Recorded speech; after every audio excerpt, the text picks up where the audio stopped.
3 Kessben television so ye live and enyumrei democracy jumedi and ayatrase ye de ebrem for samre akopensa non kron ebabo and ayatrase on my Ghana emu ensem ene enyumrei yeba abedi ehu enkom bebi atenke bia no yemo akwaba na yamo adwo ene eba jumedi friends democracy so ene a World Press Freedom Day na enei mampeni eden semahodo adetodwa efa aye media ho se yaka ho aboa ahodu aban accountable for nema hodo a wo ye ti oboya baso wo kan se ya na chese hwemu bi so abase ba Africa nyina no oba wiase yaka se press freedom a adepo many countries in Africa where reporters without borders and a day sa a researching at the abana the omuche nyina say over the African region and recorded the highest number of countries are a decline in economic indicators as 80% and a name one ask economic drop on above from and as some score above from na ye can you see and ye shani Ghana and information about public HSA a daily challenge in Africa no yet higher ranked countries ebitese South Africa etoso 27th Namibia 28th Cape Verde 30 na Gabon 41st and no Emma Hope kakra na oba aye Ghana yetoso 52nd obahwa na previous years no na yetoso 50th na your score 67.13 this year the last year no na just 71.97 na just ya depo ekakra eno ensama eno aba ya ene ye kabie enso ede amamo ewo dwumadie enso eso yenhwe other news make rounds ene enyumre na de abetodwan se ene Kwame Obin Asare ya dodo afre ne se A+ or the Achopa Akoma, the Attorney General, say one can ye enti one function and some kafano hono was sign a retracted. We A+ in summer, what the Abba Abetudra and so ho na ye kano nafi ye share other issues and Hobaka Betudra say the majority caucus in Parliament almost WhatsApp grouper na A+ ewoso wamo eyine free so nene the majority leader ade abatu just there be obia enyino amfa free so sto say some of the NDC in paying for another microphone bi say adan eno so papa no so anasa brante no so enso ewo ho eno eho ensem enso ewo ho na odu wani chem Alhaji Mahmoud Bawumia eguso a wo eye ne thank you to na nei wasan ede ensem ahodo enso ede atudwa ya yede eho ensem enso ebebrew enso ewo dwumadi so na yaka ne sei no ene nyame ya adom am ya bedafo makomako 9 ena ewo ha na enan no mo lawyer Kwabena Nketia entwi wono ewo ha legal practitioner ba mrani mo de be wurem yi pa na yahwe ensem ho sanso ena my old man, my old boy, Mr. Joseph Amwa, and so ewa ha, ono a senior member at the Movement for Change, ono ewa ha. Yashwe him say Dr. Simon Boating ebejrem ediama the New Patriotic Party, oba Kansa Sanso ena utu a champon a Electoral, and also a jemu edema the National Democratic Congress, and also ebeba Kansa na yashwe in summer enei ewo se ewo se yeka na enei yehwe ensem ahodo ewo ho yehwe enei the fallout of the NPP's thank you tour ni ayeka say Canada Japan watwe ne ho ede afrimu sanso enowura Stephen Intim enso ese okogena home kakra ono so atwe ne ho but the tour continues ene ayeka say medical de atodwa say Alhaji Mahmoud Bawumia de nsem ahodo ede atodwa na say ya enei amanfo atwom ho afrimu no eno ho enkomo ena yebedie adien ena different with this thank you tour Alhaji Mahmoud Bawumia eko ena adien sunsuanso ena ede every part whether positive or negative we are going to look at that one ene enyumrei yebesan ahwe say enei Ghana ye share the Fourth Republic I say about 32 to 33 years ago na ɛwɔ se yɛnyini na yɛkɔ yɛnim because democracy no deɛ yɛkɔ yɛnim na yɛnyini. But the question I'm asking this evening and say, are we growing or retrogressing? Yɛnyini anase yɛte kɔ yɛkyi. That's the question I'm asking. Ni nyina say nay. It looks as if say everything in Ghana is politicized, polarized. It's either NDC or MPP. Because me, because I'm the two major political parties. Yeah, I work Ghana ha. And they, ye ko a trend be at ho. Now, can we go back on that trend that ye try a day at ho ana? It looks as if say and they all the major institutions, they say they all areas in our country, a life, institutions, yahodo, any miamia hodo, aye party politics. The most dangerous thing is say, kofa bebia any se enfa. Now people are saying that the president is so powerful. Say wotimi ye also ye bia because the 1992 constitution seemingly amano that authority wotimi ye. The president has the power to appoint and disappoint. Nti obetimi appointing was saying yedi. Na enei there were certain institutions nanka ya appoint you omoko honma ye more a number of years na omo adia serve.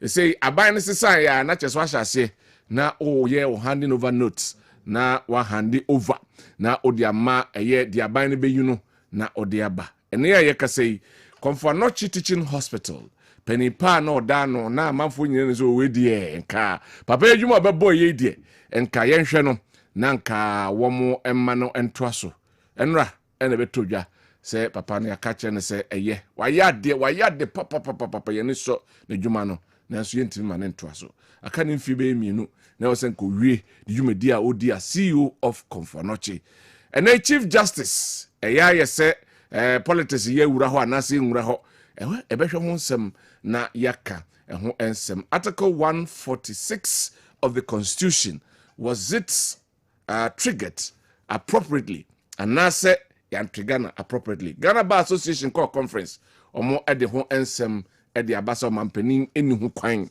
se also to sa anamont Orange State the Chief Justice ni nyina yebehwe ho nsem oya na enei the National Democratic Congress omo wa abemu I make reference say Charlotte or say and so so are we going to sit down as Ghanaians and let these institutions that are supposed to be autonomous and independent be corrupted by our politicians? These are the questions I'm asking. Well, answer a messenger.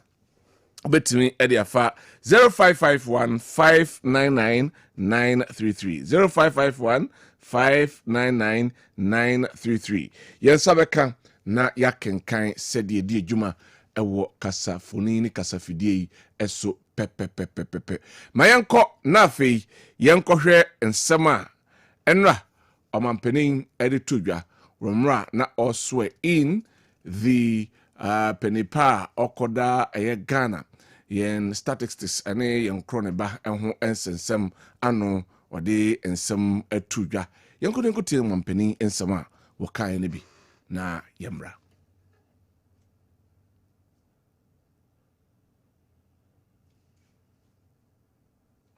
Anyway, yehwe se eno ebe krado na afi yahwe eho ensem enso ewo ha na yehwe eno wi a na afi yasan ahwe enei the Attorney General.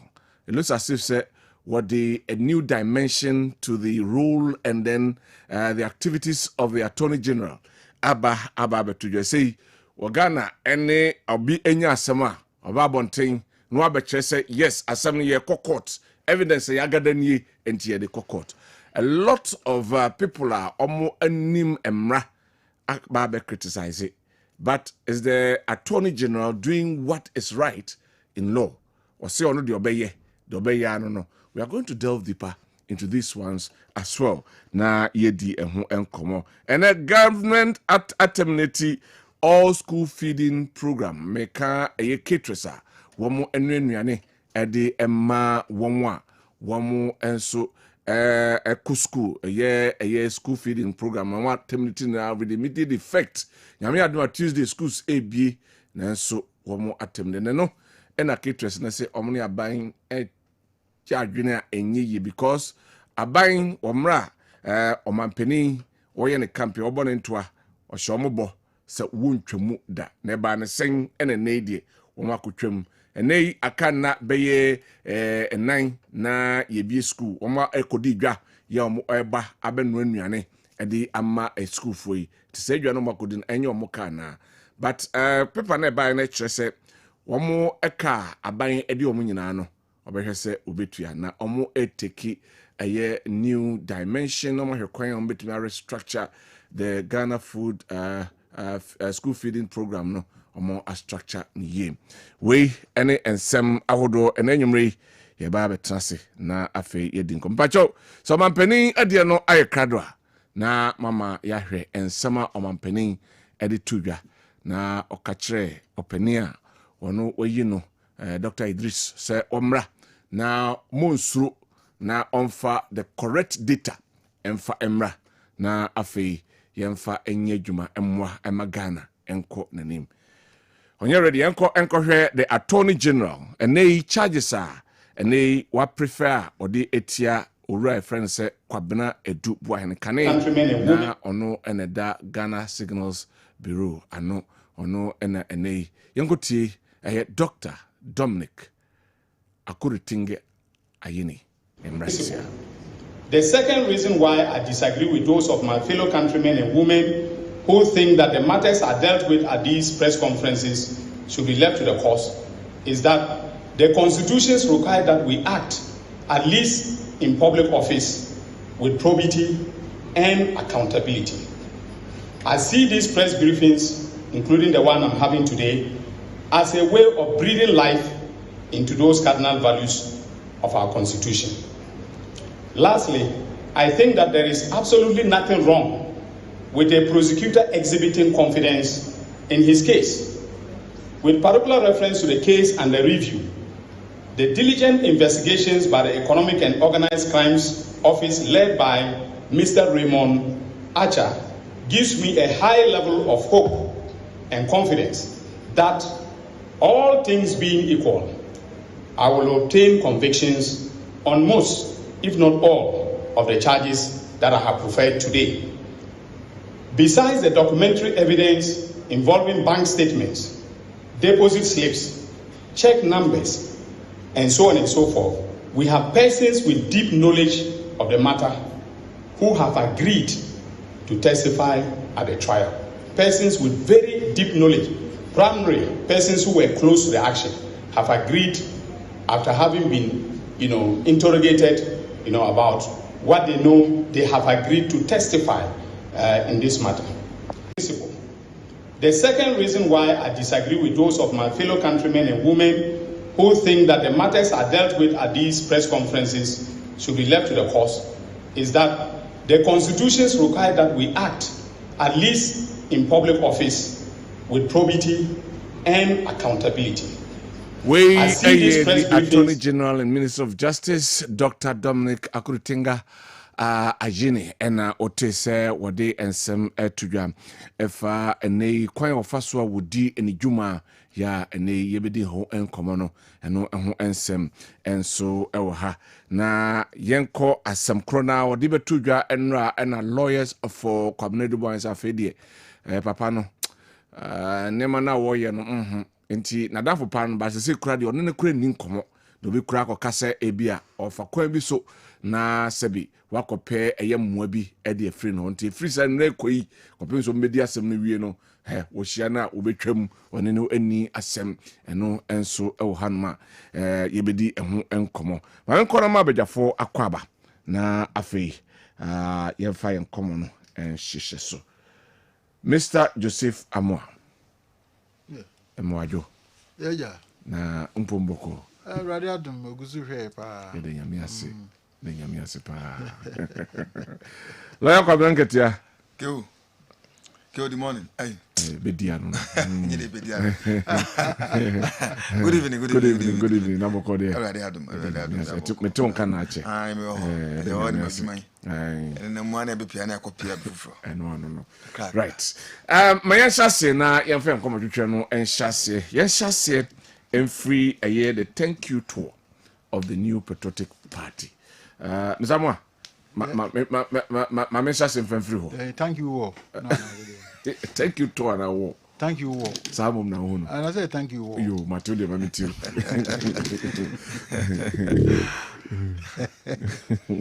So I thank you all. Me jiri say I'm fiti Kwabena by Bibia on history. Bibia on history. Na MPP baby wa bedru sisi no. Yesi 15 years no bedru ha.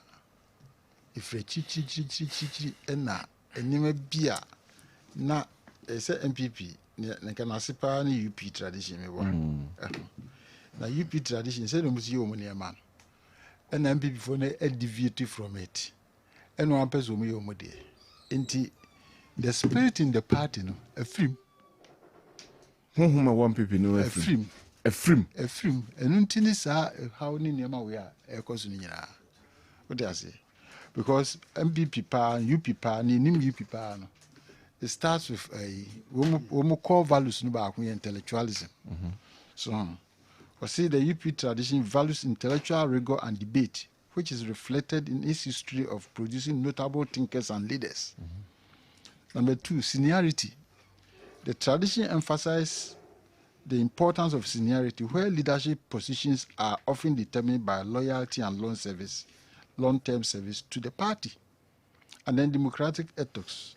The UP tradition prioritizes internal democracy, ensuring that party members have a say in decision-making process. Oh, I have about 7, but at least these 3. So first a year, who said the party has deviated from its core value. Ne near friend UP noa, na be MPP noa na umri sa tradition ye. Nti ama partner to assume. The spirit your party mun efrim. Efrim anya wan say a general secretary can say party no them so be na bom di so be do go. Lusu ye no ye spiritual. Anya wan so can say because say hwe say u jaw ho a. Mama typical example Samson and Delilah. Samson was a very strong man because not the head no. In fact Delilah that no a or can say the head no so twa na ho de mi e twa ampa na ho de mi no. Crofo by a soul no answer the neko. And this is exactly what is happening in the MPP. The spirit in the party has left the party because of their principles, the core values, no, the UP tradition. A few one. Jamasa many of it, and never to 2 in me now. And yadia, mamma. The 2 money. Nakamo koto. Mosen amona moko a thank you to. Why does it tend to be a thank you war?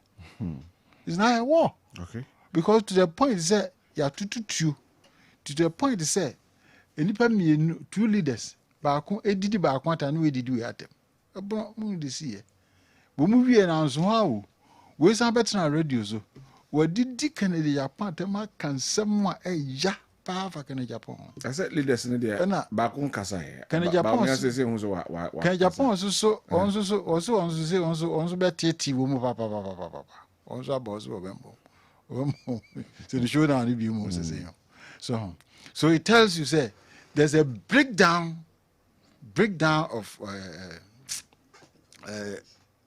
values in the party.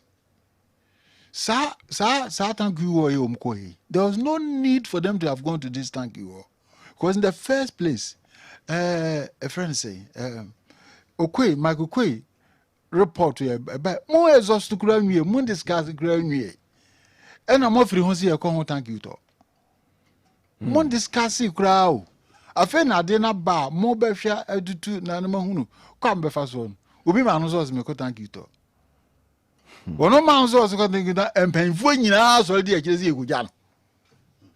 Can you imagine? MPP penny Tina can't just say their core values in is lost.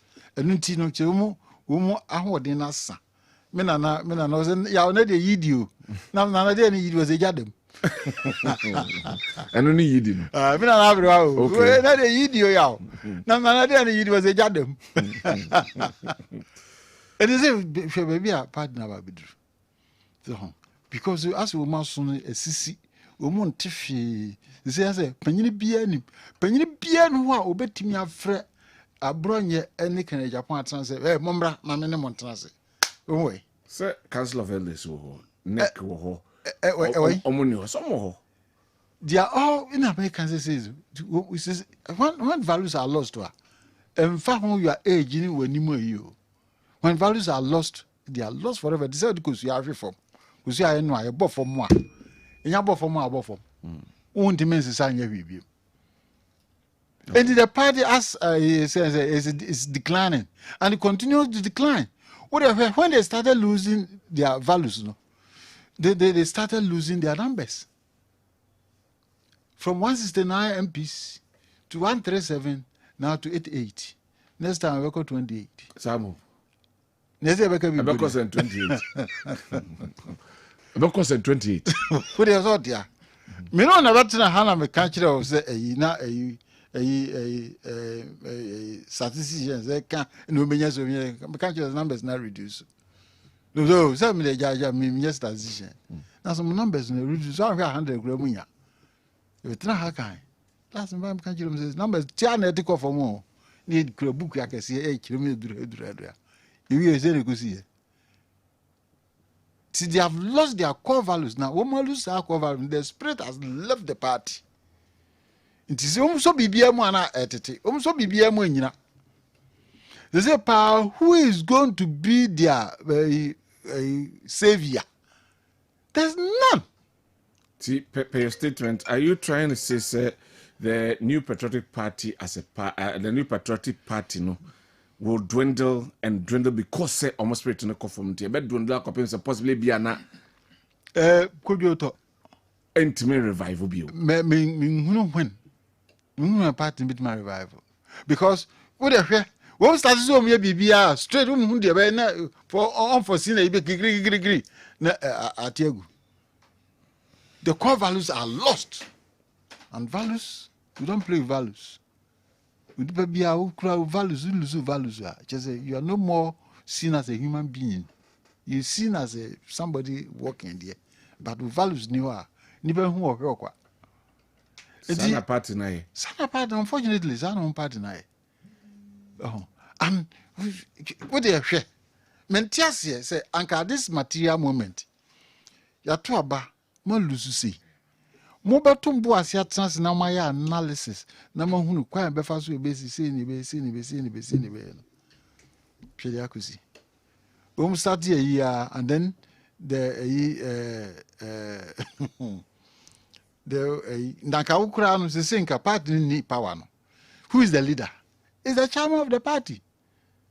Now somebody has assumed leadership and and was lambas the very thing he was part of it he was saying no. What you say? It just the confusion which is the be can be can. We say now we be so. We now we be so. It is a 2 years we say we are called the good graphics. Also hana heart, also page hana heart. That is and that's unfortunate. That's unfortunate because nyama omo ye bia no the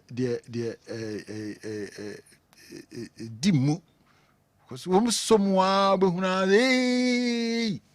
grow never. It's very unfortunate, but that's who they are now. And even their leadership at Krano, well, they have maybe a course. Call the legislature side Krano. Maybe a course. And the way some people are doing and they are talking and they don't seem to see reason to certain things. They just want to talk. It's unfortunate. Okay.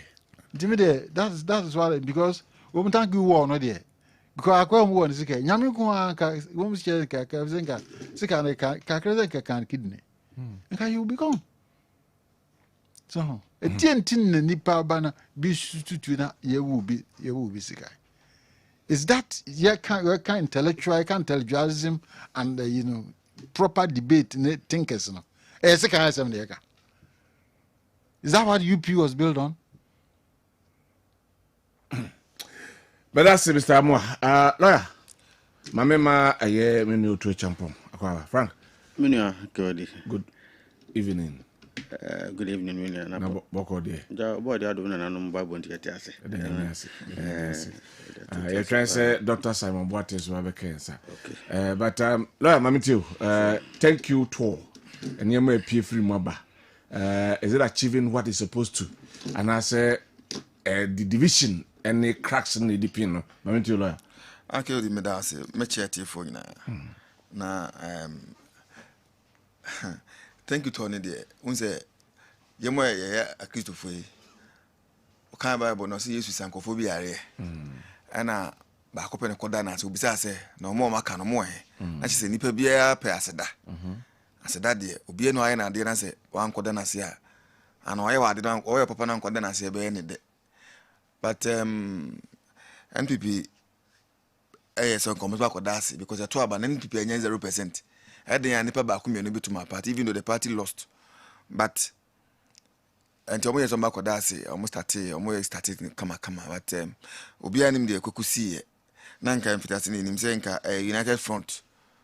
Omuna like mom call primaries no flag bearer no Kennedy wa ha party chairman secretary wa ha Baumia wa ha Obia kana like they were front and I just say am kana am kan but ya hu de kokoye na tawa me nyetwa se na me say discuss omo discuss mo obi na obi ko discuss na so mfa man me nyetwa se na omo kun say we faction na omo kun no boy no club I sika war no kra no oye Ken West ni na oba obi an share name say bia oye for we na so oye for we but nim na ntwangu no na nya de ya amka because ye cop baby say why can say this can share no because yen kwa akon etu no kwa dem I don't know whether they know kita to know a security person no kita to and say they know kita can know de na den kwa na o is can de wo but nim na ankan fu say na me kan no entwa yi but entwa yi no so nche say the party can't regroup and come back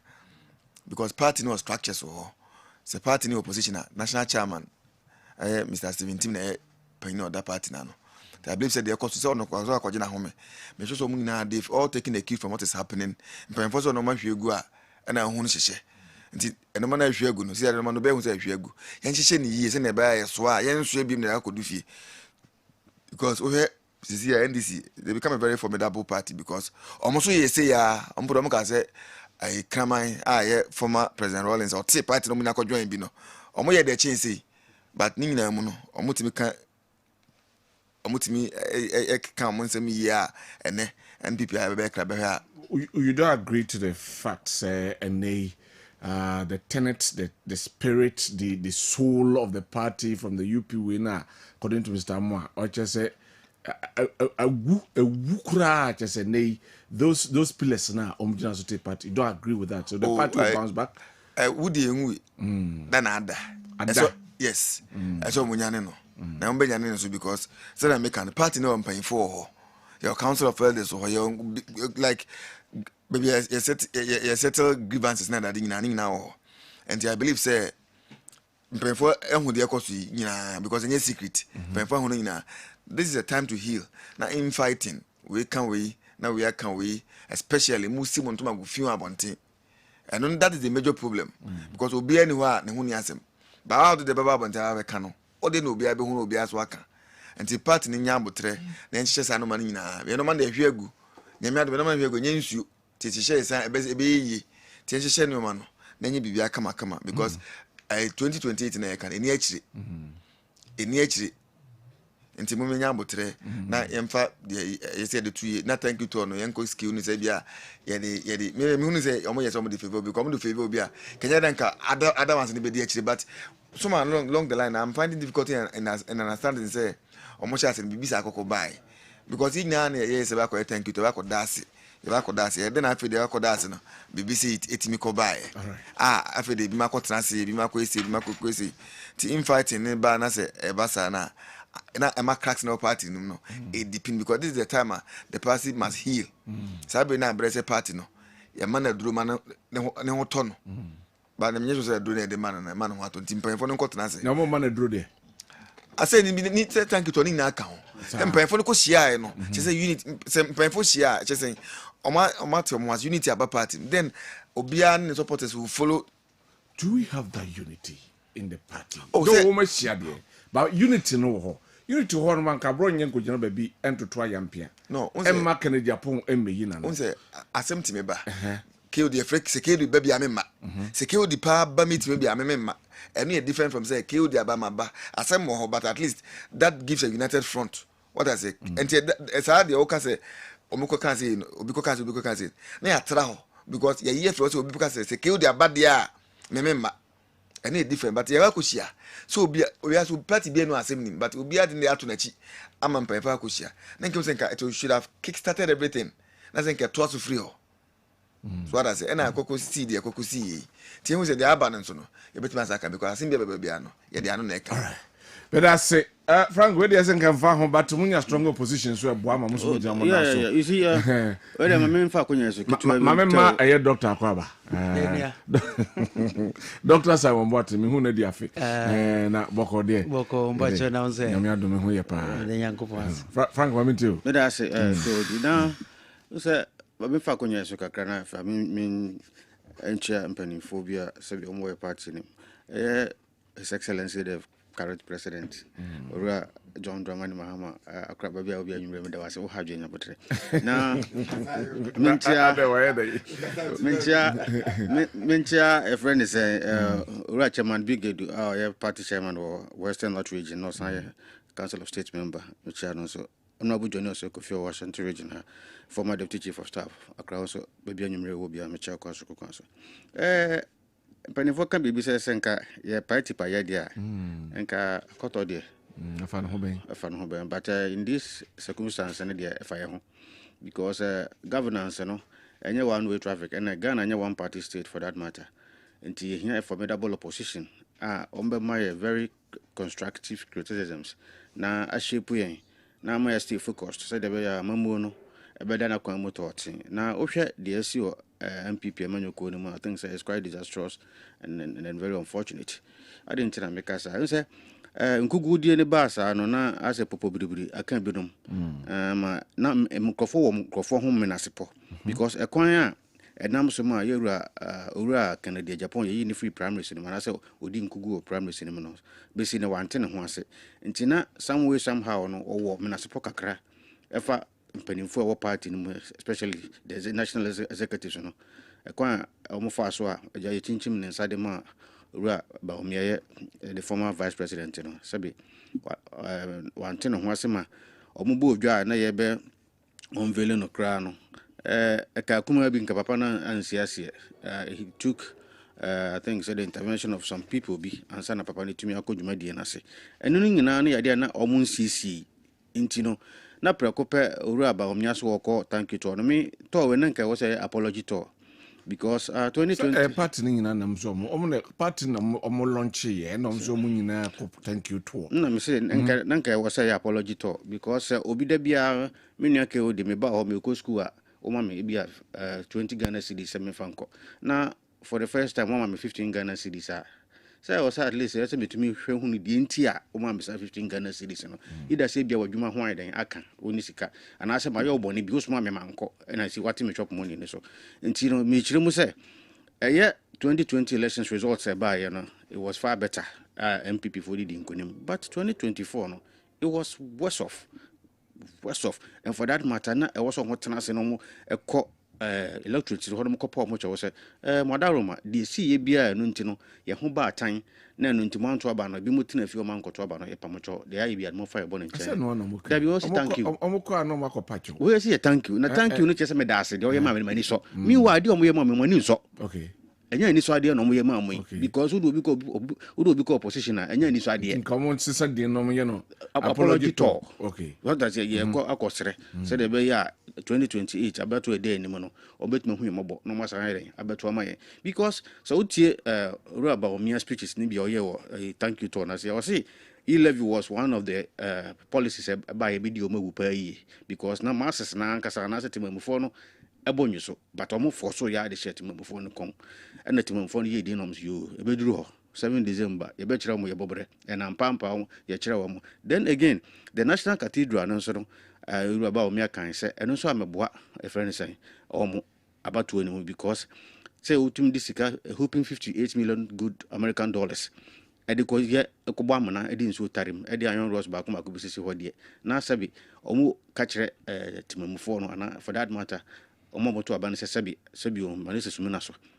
adwene ni omo tirim no na nche there were several issues uru aba omia bobo so according to him no and as from another perspective no ema omo di nkugu nti na nka media de meka ne se omo nkono mo kopa electoral of particularly the can regions in Ghana. So because and stronghold that is the reality. Ashanti region, Eastern, Central, and then part of Western. So I'm calling this beer. No, I think I'm calling a chopper. Omukudru beer. The kusi yeno. 7 nanya aniso. Nanya niso nanya ahumka. Say yina kuba free kuba kum na faction baako etumi pra faction baako ho nipa de I think say it was so unfortunate and I think say yakɔ anim no my morning na ye fanya sua de say de be ya say yanti ye ho ase tire nka na nkyerɛ sɛ sabi obontinsu ni mi de mefa nko krama was so mpɛ nkasa na so nkyerɛ sɛ akɔkɔ meso nko enti no unity right now and as I say here were MPP amanyuko but from the way I know Mexican corner the social unity and beba sisi beba krana beba sisi because after say the CEO so nyana nanka yengina ye hwehwe se party no mpanifo no betena omumienu no befro omumienu no atrase na omaka omuntem asem but enura mitie ura abronje na nisem bia na obobo so no one of your sister stations and it was so bad and radio friendly and you're really friendly because in some Okafa Ura Kenya Japan, I don't think it's the best. And then those from Ura Kenya Japan camp no so no retaliate I think it's not the best for NPP as a political party. And you know now Munsisi because more my Ghana. My friend saying very constructive criticism so far as the governance of this country is concerned. And say MPP amanyuko nyade enko na basa nye de insim ebesa na kwai one party system ebana sanso basa de authoritarianism na eba ase bibia ni ameka efa na obi nka bi debi empenisa o man ye nyina ye de yenkyekere fefefe ni nyina ye nkyere me fa so mwie no odo entina o manim na de be kra na sese o leaders mi hunu sese party chairman no so oba abaje na home ohwe de eba na ni soso nti nkomo meboro yen se ura meboro yen panimfo ni bi se ura na umfa mo nko se yonkodi o masemo apology tone omo me fan this from me fan ko die ya be resolve mo internal matters na mo se ye tena bi te say de open so na me bom di mama mo so what see mo be mediators thank you you be mediators na mo ba be solve situation na ya bro nya ni Kenya Japan de dan ka tena na ura kai Johnson ase den ka tia na otim na ko see o montem ye nipa baako one country so what you say unu ho achintu kombo yes nya atamfo so what you say ye nyina nya atamfo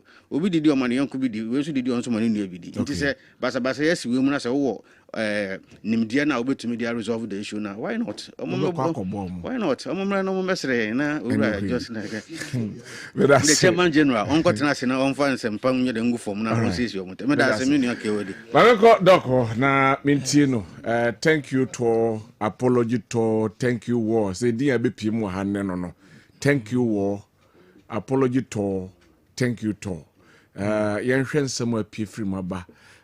Does it all go well for the New Patriotic Party going forward? Would it bind you or disintegrate the party going forward?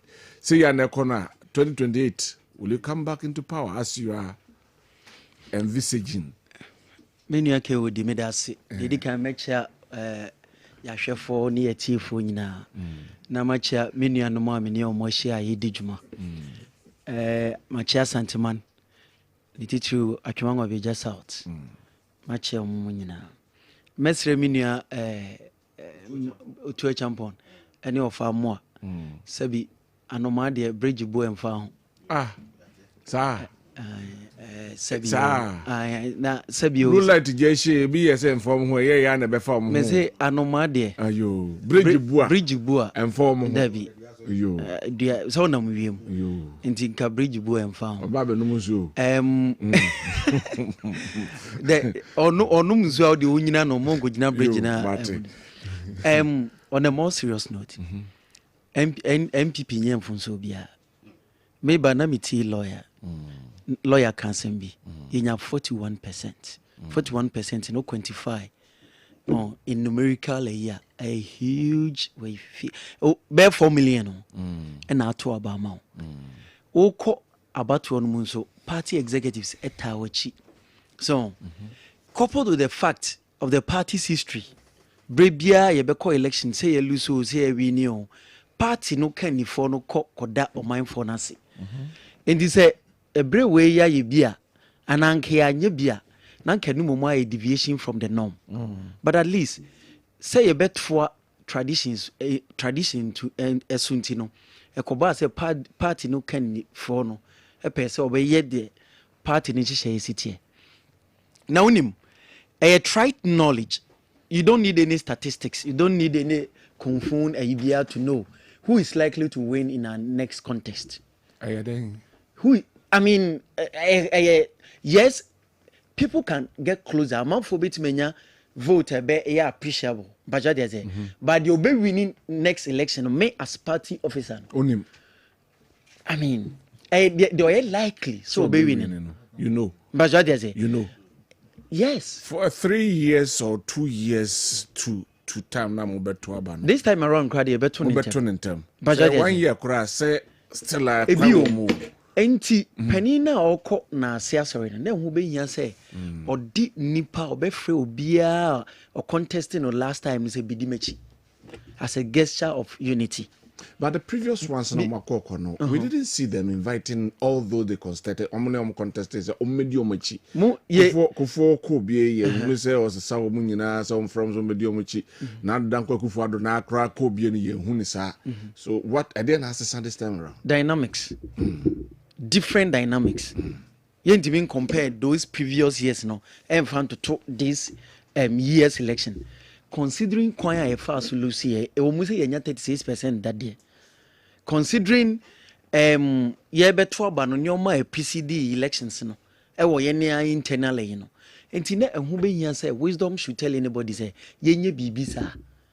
So they say, and no, and say she, but the only problem, Yanka say, yet on so problem, BNC.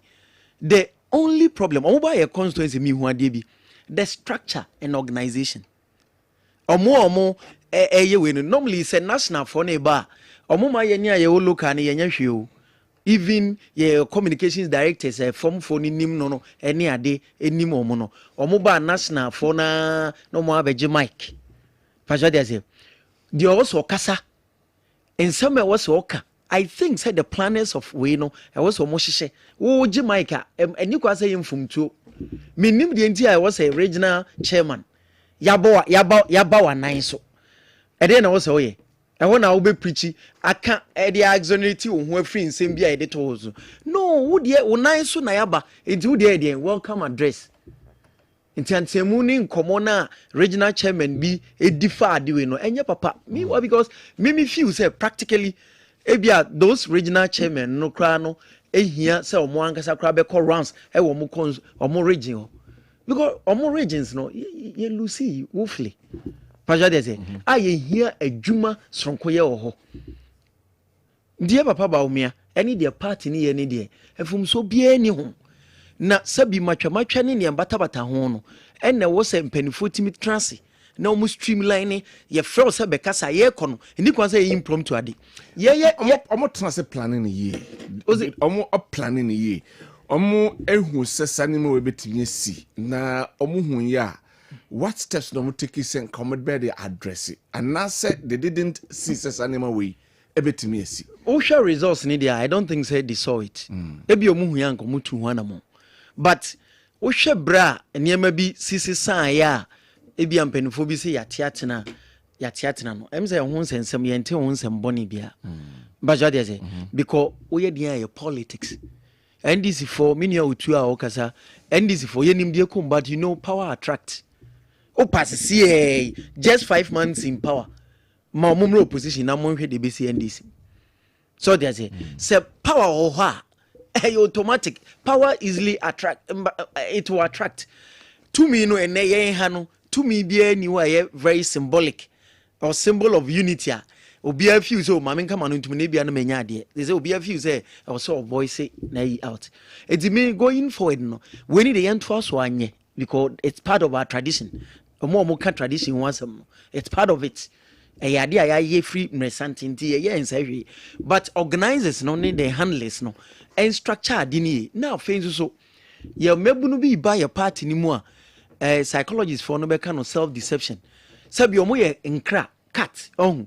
But omo hwa hwehwe mo omo hu omo sesebo ebinu mo exaggerate omo relevance enti omo gina party no omo gi mic the way omo sikasa ani the way omo si eye omo ne omo na I feel say entra so party ni mpanifo eni ye ne aye wo form ye yenso ye leaders e wo form anu so e wo say ye pene ye ka ho asem ka eni kwan so obia hu ni hu beyond the way we so hu no because toda even the body language ugina pene anim na won tiatia mu voice body language the way we see to and so nye papa so there say because penifo see to me e wo bi na wie bi enti ye mebunu ni so e wo party ni mo no eni kwan say e exaggerate your relevance your significance because we there ibinum yi bi ni there you know wo there obe wo ru obe play there but enru de ibinum be na ye mo ama party ni nkoso eyewe na the meme can say sa different opinions any perspectives near prepare ni there monto aso na mo be hunu da bia kosi next year January ya mpanifo de ehye ya to kwam se bai bia January na February na ya to ya ba wie no sa ntokwa we de me ma Ghana fo ne asantema ati ni me nuanu me wo da mu ati mo beti bi sa kosi next year somewhere March or April emma mo opponents no Arsenal some be use eti ni ya ni ntami na ye ko contest me nua ayi kewdi ye ko contest o what you say what co election that ye cry de nkitikiti ye kono constituency no eye wo yentimi entu ya no na re kakakra because enema bi wo ho no ma asa wasa da de sekan ahye wo opponent sem se won fa ngo eno ne ma ye papa Kwabena Japan e danso I think say we modeler politics both NDC and MPP ye sua something we call loyalty sebia wotie mi anane ne ADBA ya wo so twere bibi about loyal party loyalty enye obi okọ election lose wo se ma resign wa attaining significant level in the party okọ election lose wo se wa resign enye sa de ni bi ne kan ye papa Kwabena Japan hwede de ye ni nyina so ye papa ba ko a resign ye say ye mafia ni nyina ye ba ni asama ni ministerial appointment no waje wadi ni 7 years Kwabena Japan de ba ko de ontimi mo ni di oh ye papa Kwabena so no na me pesa amanfo hwesua no nye the other one ye papa Kwabena Japan di adi ye no nyina ya amani post ya anya ne hwe ye di nani o mo wa and I think say eba party loyalty yen enchirima ne ye ne ayedi akire se ye ni gi politics ho no ye obibi sua free man no because Trump asama waka no was in politics there is nothing important than loyalty na memfa sa ade ni agro pajade aze enti ye mebuna ye ba any party for ye ba any we ni nyina no momma sa ade no nya ye Trump card ye catch phrase catch word na ye mfa mo bra because we yes sir ebesi we ye dabi party ni mu Kwabena Japan atapon ni afi so free party ni mu ene o meye hero obi ebo ni din wa beye we reference point oh mo ye nhwe wo dia se unyanto wase dwantatia benfo se wo hu na yi na me se ka bio saa ntokwa ne ano baba ye ne de akonwa to amanfo be pre edi saa ntokwa no utibia dede no utibia ne muro so na enye ba utibia emo akomantu bibiansi MPP will come back again 2016 NDC elusi ye ne ese omo mabio yes ane guy NDC lucy ye MPP for ne ese omo be ba 16 years just 8 years and 5 months into NDC's mo pa mo me ento aba ne hwe percentages no senkem na ne be makwa even just 5 months And come to mess to mama. Now, Udia may see, said they are still enjoying the goodwill but some percentage now munya opa 5 months, just 5 months. Now you saying as a percentage now. Ozi, Yanto some saying as a percentage now. opa yenshe. Because you see, a man for no mubu fu okumasia. Oh, mazi for no mubu fu okumasia. Ah, de a tax. Pot charges. What they say? A buy na ye tax and kitchen. A hono pot on which once in bill. Eti mazini and then need that so ne bofu say a buy ya be raise and the mazini no manis and got to aba. Asafunina bibinti na ne bofu no and the doom so sign a fish was asafuano. And then I come at John. Opa manis and got to aba ni bill. All right. But that's it. Menka message kakana for yemra politics of retaliation. So, hello KOD, MPP Adani CPP. Sir, Adam Sobose, and how do we are praying? Anyway, right, please, MPP, never again. All the time, leaders of MPP think only about the party, not Ghana. The arrogance, corruption. My name is Dao Musa from Enchi. Okay. And also, Edianono. Say, Isaac Watakwa, SCKOD, asked me some more for me. How many votes did his so-called movement for change get? He should give us a break. Enemies are not God. Okay. We Mr. Moha, dear. I don't know. We say KOD, the MPP core values have been or has lost. The leaders of the party should stop that thank you tour and solve the internal conflict. Leadership is not strong. They all belong to the flag bearer, who cannot become president of Ghana. They really need a conman to lead the party from Sir Kabis. No, to be I say, I know you are drinking and watch. We say good evening, hosts. Tell the butterfly man that MPP issues doesn't concern him. Menam kubusa question to the Owasim Busame. Or see, in human institution, you cannot get everything perfect. That's not anything. I'm asking the butterfly man, is he perfect? MPP, we have been in worse situations like this, but we came out victorious. We still stand with Dr. Baumia, and I'm assuring them that the MPP, led by Dr. Baumia, will win the 2028 general elections by God's grace from Bright, Takwa, and Oduwe Abrain. We say good evening, KOD. Solomon Jagri from Kunsu. What is going on in the MPP party, who born dog, and Co is going to lead them to 28.2% in 2028 election. But trust His Excellency John Dramani Mahama. Dollar now is 14.60. Fuel prices have dropped 5 consecutive times, but the MMDC's list is delaying too much. We, the good people of our North Southwest, are ready for anyone he appoints as DCE. I greet Mr. Richmond of UK, and also Edia or the Abraham Enyumri, and so I don't know. We essay teacher Kujo Tepa in Susu. Essay Honorable Kennedy Japan is the genesis of all these attacks in the media about the MPP. Is he the only person helping the MPP? If so, is he not benefiting from the party as well? He insults everybody in the MPP with the idea that he's the only wise person in the party. I wonder why he's forcing himself to lead the party. And also, dear, what they are bringing and no Martin Jan was just so Domia Bra. I say good evening, Mr. Host. Despite the internal wranglings in the NPP party, the dry bones shall rise again.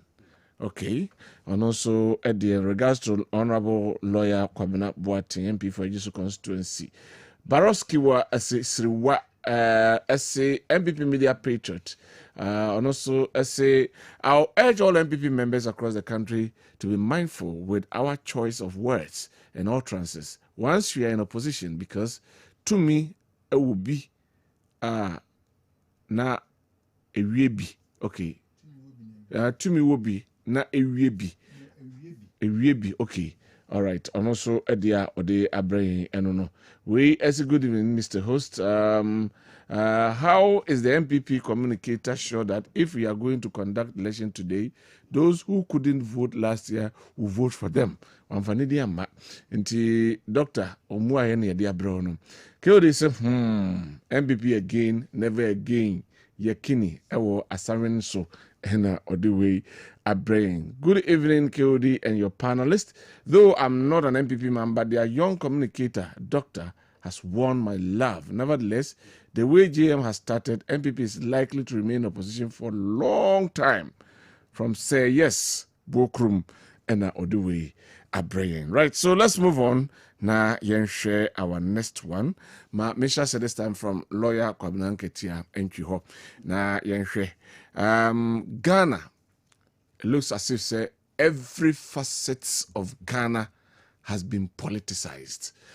Dano na the Electoral Commission and ho ba asem na ebi nsi da ebi si in 2017. 2024 moving forward, there is seemingly political interference the removal of the Chief Justice. Aside that, it looks as if say, everywhere in our life, and SRC no nukes winning na MPP ni ndisi for na jiafa and na womo ache and na omoko. Mezi ya nhwe yi ebe kakra said the Frank Kaino. Ye kotoa ba yi executive for MPP a na ndisi for aka say munkoto mawi na yakoto ede amano. Can we win ourselves out of this retaliatory politics? Lawyer, mami chasi mfemfru. KOD. But the fact is that I believe in the Ghanaian people. The person be a bit me. Say person ye hu free sana money ma bit me. Any person don su koso mu a ye bit me. Say be a kwedi ye do su ko na akono no. Oh, ye no ne sa. Ye no ne sa. Na mkwan to the by ndu. Okay. The fact is that share 1992 constitution na started na NTC. 96. I remember saying 92 na will be passed bia nka NDC was nka bia benya DC bia or free previous government ni na that but ni na baba say akwa winner takes all. That is the problem. Winner takes all. Winner takes all. Say president when here see a president of make it be about 7,000 appointments to various positions. We should say President Mahama onim sanko fo we nyina. So, no money no ma. That is why I'm always in support of the people who are saying that we should amend our constitution. You ain't changing it, but there are certain portions that the president has so much power, which I don't think say can't be over here because Ghana is not a monarchy. No, Ghana is not a monarchy because your terms of government. Look at the CJ who is also an arm of government. It's an arm of government too. Just a constitution what trigger. And I make us say I'm in support of the people who are saying advocating for the fact that we should amend our constitution. Because we know my course of Ghana and do baby na because it's like we are moving around in circles. Why should the president appoint Ghana more president appoint to MPs? And no crown answer number call prime minister no. Answer number call prime minister no. Say president and say I flag bearer any and there's no way. So why? And the Council of State, I mean, where Nooks, one see you and the conference see you, yeah. You say, or boy, you man, can pay it to us. And no, I see you know, police, IGP, say me, na me president of Ghana. Killed me by my appointment was IGP. Are you sure me about my bachime? I didn't do my appointment was IGP. We have me hunipa, and I will be able to do something by the Antisanipa. You owe me a debt to pay. You have to pay me back for the position of the amount. And the police for an anti system be or more police service anymore. Or more be or more IGP. Oh, some money no my say.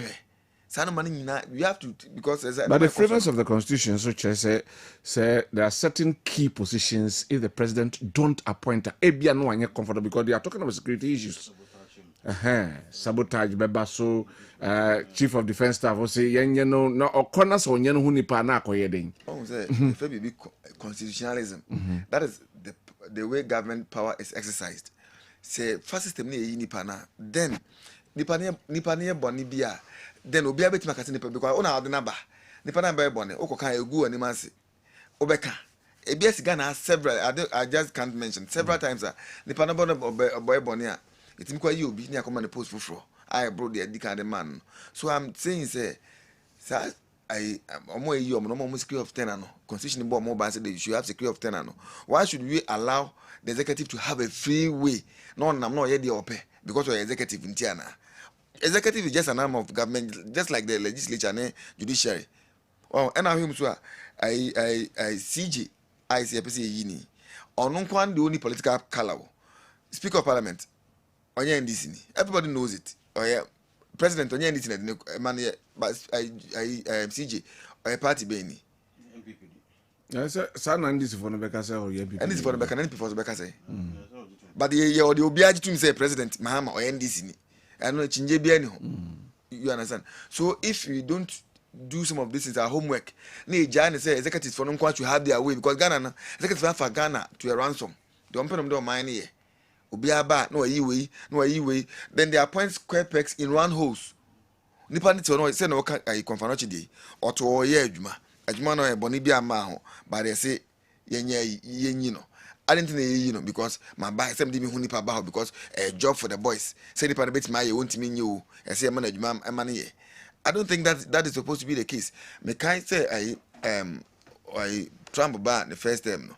In fact, Ghana because the finance minister of Ghana. He maintained him in the US because on system now or how bet me aboama but Ghana because we not take so anti president in the bar. So post no kwano obi oboa president no kwano.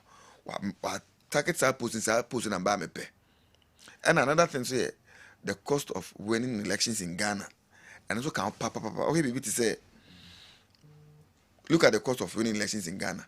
President Okako winning elections or campaign. Now say CDD for the bus officer winning elections for Ghana. Oh here about $150 million now they are winning elections. Me sure President Mahama was size can be done fee. Until your baby companies or individuals or mo me na me win. Then the pastor can say oh me meet my boy mo win. Then mo win near. Me so me dey dey also me ba me o say me then you promise the person. Ya me bo ne pastor mouse. Can ya me bo na win pe. Then the person will come for his pound of flesh because on nothing is equal to do on a kingmaker on cast of a president but the president now on no bet the ope and the ompe they be as na how mine because of her president no aba sometimes you are in need because you are in need offer them the maybe ordinarily you not take it but now that you are in need you will take it to how we near we because I'm this kind of man before I'm this kind of man catch say so always near be a me bust a Nigerian piece and a tour and a heifer cocoa board then my catcher no what you see be the big craters and I because gentleman agreement word of mouth because in law no contract it mean that you know your contract money then you me had me to about when that now here can no there e bia wadwe anko so say bia waje the same position ha ska we so be man post waje but we win then all those people come in.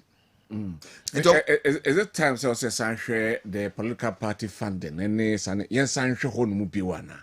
Should we look at that area as well? Yeah, I think so. Because like listen, so people winning elections in Ghana, a cow be bo.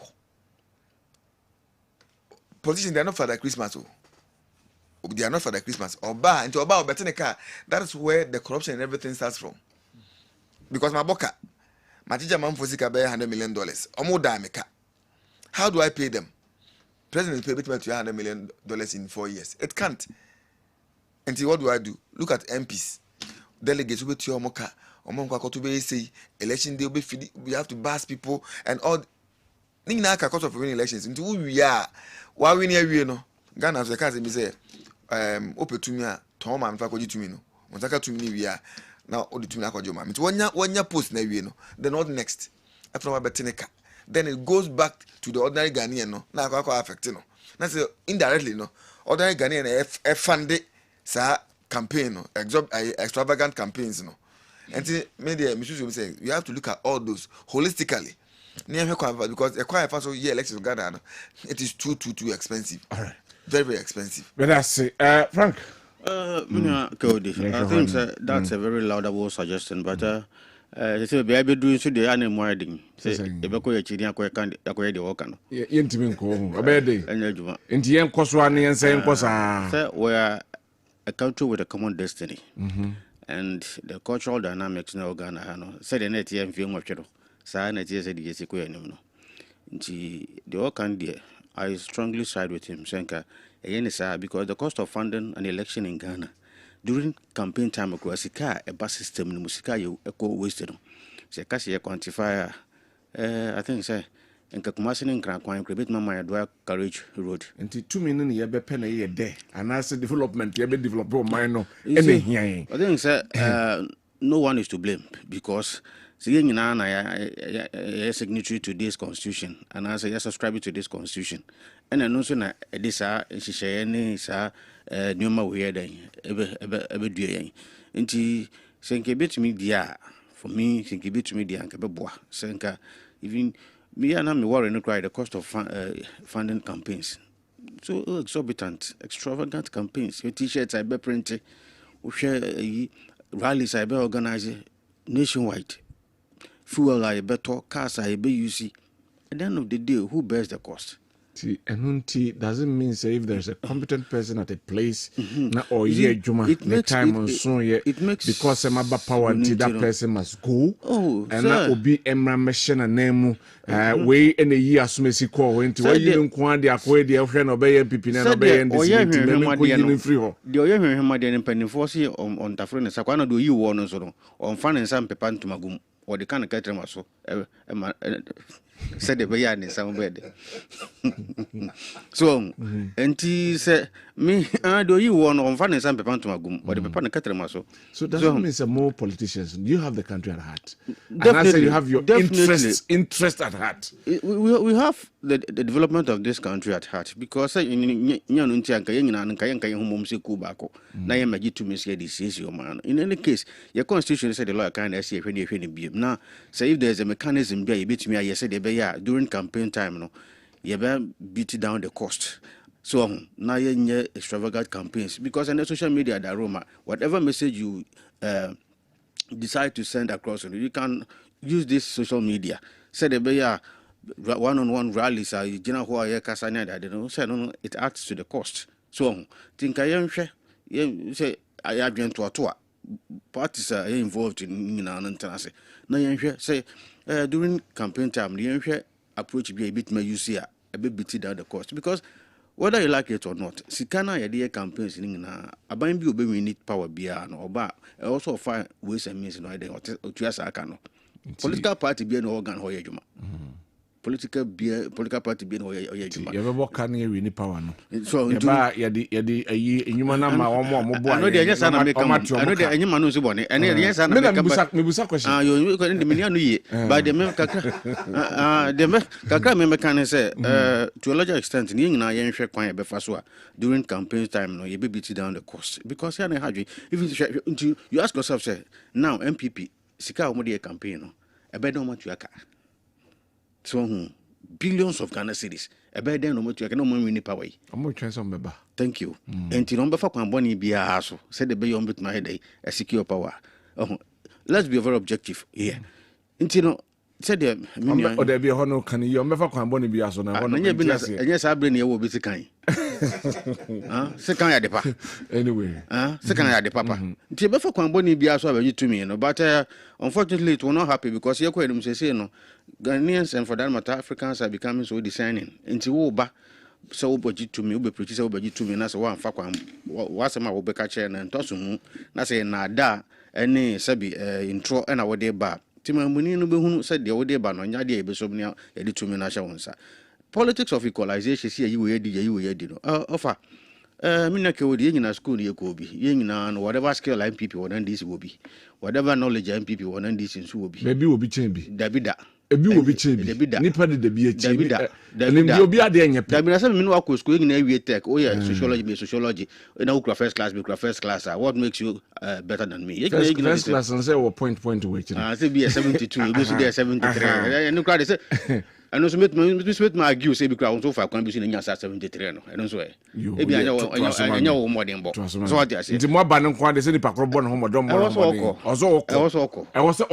oko definitely I was oko na ebi kura na onye party ni but na djuma wo yenti na aban ho say ba nam say aban na appointing nti definitely also oko because yehunu kan ye dundum kumase kura kekemeje kumase test case kumase kan ye dundum nobody can point it out to me say enye sabotage na nkofo bi ye at ECG Who's a sabotage? Why not? Nti yebebo wura ho. I see. Yebebo wura ho ECG ho kuma Ashanti region.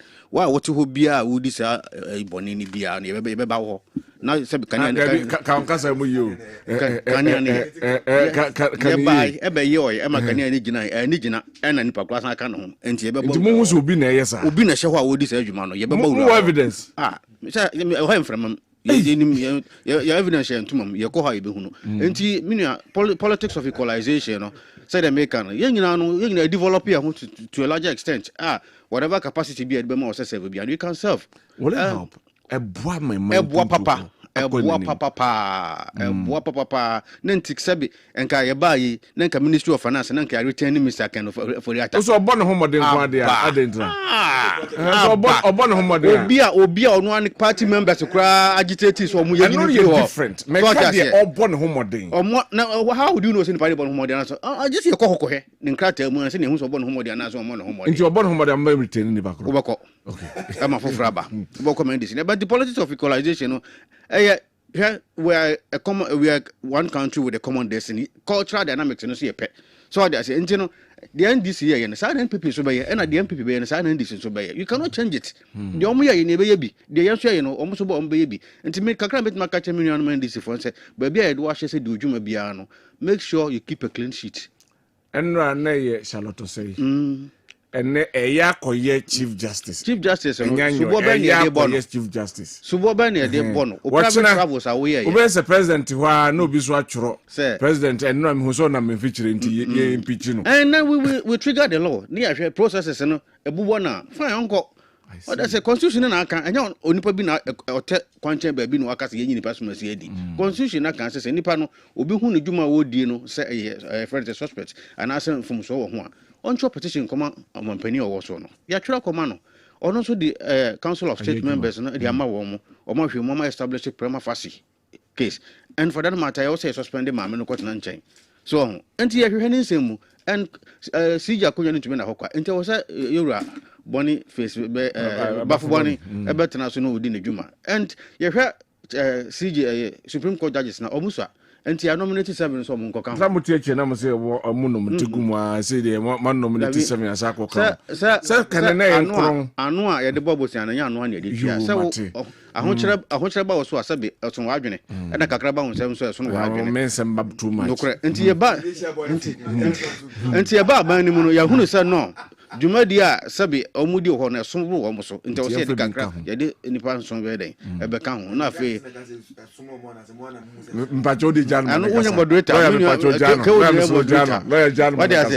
anu nti no ye hu so mo Jumadi no so kyan wo mo nti wo se ye de kakra be den e be ka ho na mo Jumadi no wie pe no matumi minister justice wo ma we mo na ya nominate nso de be ka ho ye hwe na hwe kra na se bia no so be num bi ka ho so e be sa be ka ho na Jumadi na wie pe ye so aje yam bi amfa so se unimu trimu a yese ho agede enku ana meboa tono nku so dwumadi a man de sha won sa se ye no se wan foma fo man ne sika ya do kokoto a ukoka wasem pepepe a omra no beja o obi antan obi ya ruchante obi a ntino se de man no constitution a kire yen no sa na edi bu man no menya kaodi yam fom constitution no yan tra constitution no koye de constitution nkan ye ntimo pleading say Ghanaians should bear with us. At the appropriate time no bibia no be fa say na dollar no kana say what ahwe de pieto atwe anwen dollar de kwa na ekonachi eya a good science say no my day no no papa all right that's it fu on say atete so doctor many are killed you see o question will be say yem blame media na yem blame CSS o man ya itimi nka media for any civil society mona nka moye watchmen nanka saa nyoma we ye koso nyina motima cassette a ene media for no ene CSS no obi e kasa ho ba bi ogina to the extent say ene media for ni bi kuresu so omo na didi atem nti yes wa qualify as a media for ni bi ebi yes omo su so omo na didi atem na e baaye no ye di omo a ye yi omo di Bank of Ghana adwuma mo omo e di GMPC mo omo no eye document no obi say omo kan brofo TV station kan brofo na mo ko se omo ka twini de ye yi omo fesi o jaze enna enne media for no nyina ka omo no to me nua ka wudi the disciplined guys to media for ni bi okay disciplined guys to say mo no mo ibi mo ye mo adwuma no but omo didi atemo asabi kasa dindin ene omo su say ye chiche post no ya man enti bede na sa media person no bibi kochewo a watimi aka na odi Charlotte say de no example Mr. Mo enye good president no me pacho me yes say ekoka Charlotte say office but kwan mo fa so me nka ho asem good and me make say ono ne de no obia de ne ye ayi a it can be a good reference but what they say Charlotte case ye nyina ye wo man mu ha menim say mo archives ne deputy we see na sika no nya na wi a 1 million we see me fa 1 million we wan fa 500,000 abeye public ade radical such sacred institution leadership and mabontin main no ne deputy ye rasuli am eze amadu we say ye wie no sika no fa we so fa we ampa ye hwehwe mu no omudi omunsa akofore for ade kakra so per the petition man for the buyer, some of them accusing the Chief Justice of misappropriation anyway. No can because but similar way charges ni be any idea about Chief Justice. Fantastic. Enti me nuani bu baby. Adano so me ba adwenkyere me kan. So trimu fire anti amwa wonku. Enti obi bisa me say ya ma me no resign am say baby. Because nyoma egum krata so ayakenkan ne de sabi utimi nyina so mfa nyi maame no agise bia de fufuro bi be ka ho na me kai nuanom say joda ye save the judiciary demonstration Ghana for mu nyina mu nyitwi asori for amaso ye mu nyina mu nyitwi na momra bonten na ye save ye Ghana no na sabi ye papa na wa betena so no o ye campaign ye kan ya ne very careful enipa trimu asem nipa nim the enti a odi judiciary odi ne nsa efore no we Ghana ni na we asori ni amani hian sabi we kramoni na oti mosque amani hian dey went from so no aye na me say petitioner ye campaign mi betena akra kan say papa no misro wan hwe about the nsa bitima bekeka e wo mu say Ghana achi the opeso ye no ntimi nye de but obi nim enu so obi din pasha jazz e china de we oside ne nsa keka no enipa opetumi china no ne kokodo term enu so constitution ni ma kwan sa it is a we Ghana ni a we are sorry ni we are mosque ni a Ghana ya tra that period no na mumma sa nioma no enwu hia ye so because okay kan nioma omo de bo ma mi ko adu a as president no eni kwa kra say we establish prima facie say you no establish it. He gave it to the council and the technical person no woman but we should be very careful. I'm not say choir constitution if aswa ema ye Chief Justice is unfair. It's the constitution what issue with, not the president. No. So the point I'm trying to make is sa adi we na no nebia na amount for the abada. The then president and why establish prima facie. I don't know what the constitution because yeah, some parts reviews of some parts of the constitution. I know you another angle. I know you another argument to make. But once what constitution more trigger there, you can blame the president. Fantastic. But you see you wade nyina ho kwan. Na nso nyani nyina na yemaye. It can be lawful but not right. It can be lawful but not right. Okay. The all you know our constitution.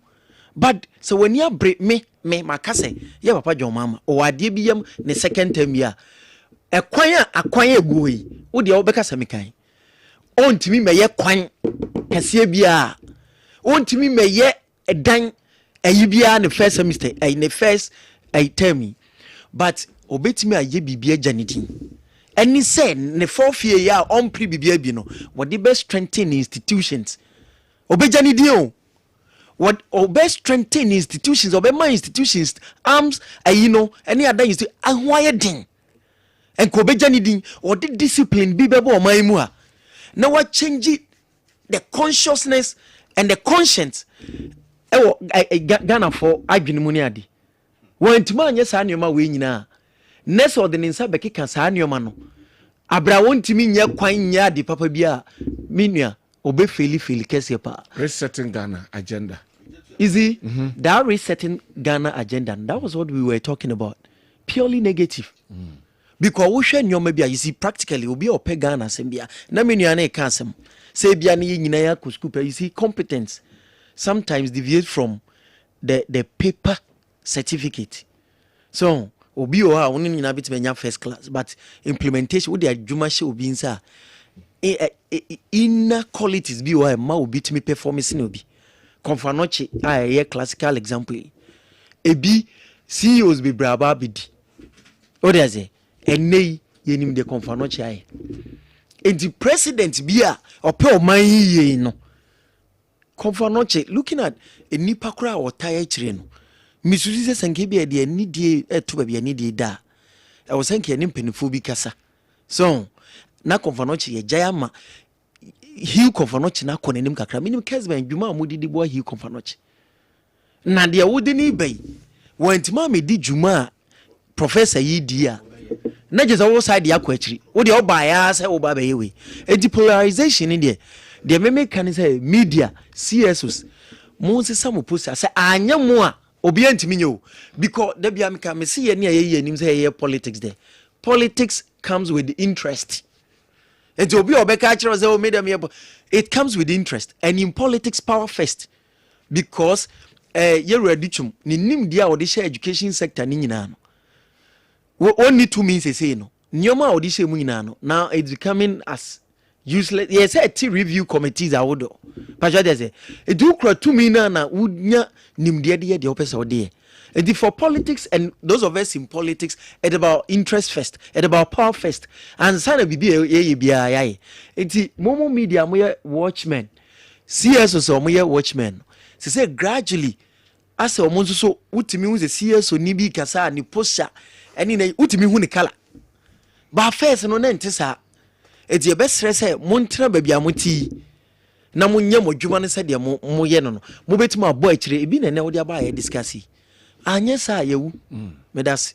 Thank you. Mr. Joseph, I'm say, ya Kenya no e ka kokusi se esisi etimi ye constitution no bibi. Because adenya se president na bisisu no ansa. Na sa polarization no obetimi aye ho bibi. Se was structures ya betimi ama sa de no etimi akofom a ye no beboa. So we share a great transformational plan, page 42. Our lunch Martin policy. Says Yami Aduna or Bar.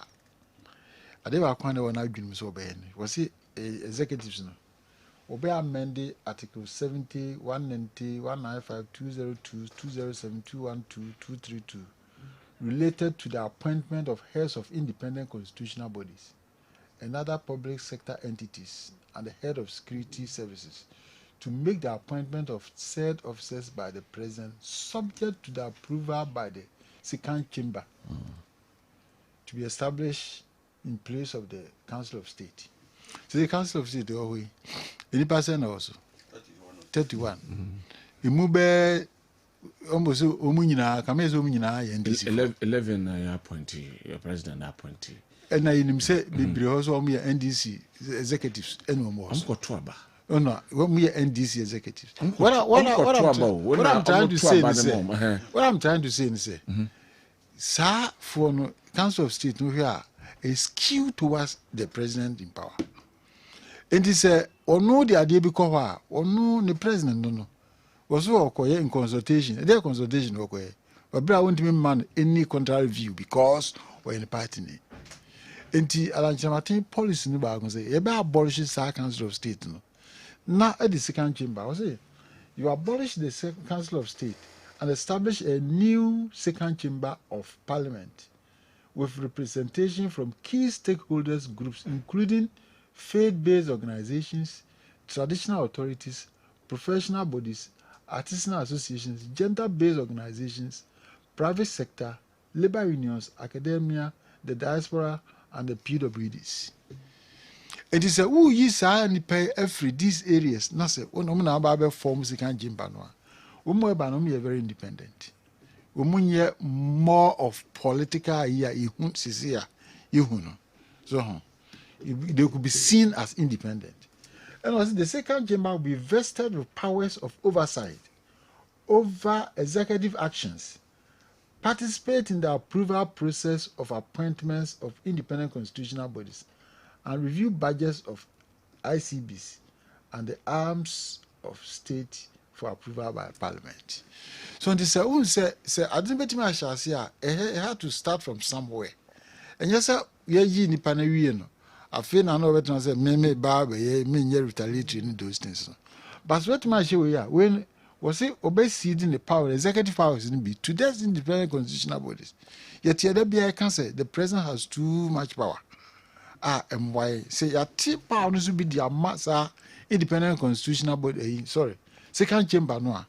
Now omuna omu making sure say independent constitutional bodies no including Chief Justice, the Chief of Defense Staff, IGP, and all the independent constitutional bodies, including the Electoral Commission, those things. A bad man who say at the end it looks more apolitical. A bassa say we term cry and dear. It sounds like we say no woman yet tainted of politics, they can continue their business until their retiring period. Yan never more may module. Because then our question Obiaba, or you a no than the Abano. The president has so much power, say, Obetima Saki Munina, not or the one sooner the Abba. We subano Besaku Munina. I dear Deban say, Nipa Unis one over co. And the idea be obey I was betting the secure, we are obey as Anwako. But so what one obey a man will be a mamma Gino. Obet management. They are tossing me. So Nipa on himself, President doing you know. The president no comes on John Poa. He doesn't ask why. He only asks how high. What I say? And it tells you, say they are all kowtowing to the whims and caprices of the president. It becomes difficult. So he said, when be BSQ, they are there. Young Sheni Asadu, a bit me how my way, papa. Because I will be a yard there. One two on Mobrik, and also see one else walkers baby. So they say, especially when you have some members of president here, or yet, for want of a better word, we had to flip out. Which may be, I'm on my phone, watch room. And there's a seat to Mrs. Shadi. And the Alancham said, yes, there are two parties here. The Bakun is declining, Bakun's for no ground. Alanchamatina or no. That's the only alternative. That's the only alternative because one of the sustainable alternatives. Sustainable alternatives. They can when a bit more sustainable. Sounds we say to me, yes, how do you say?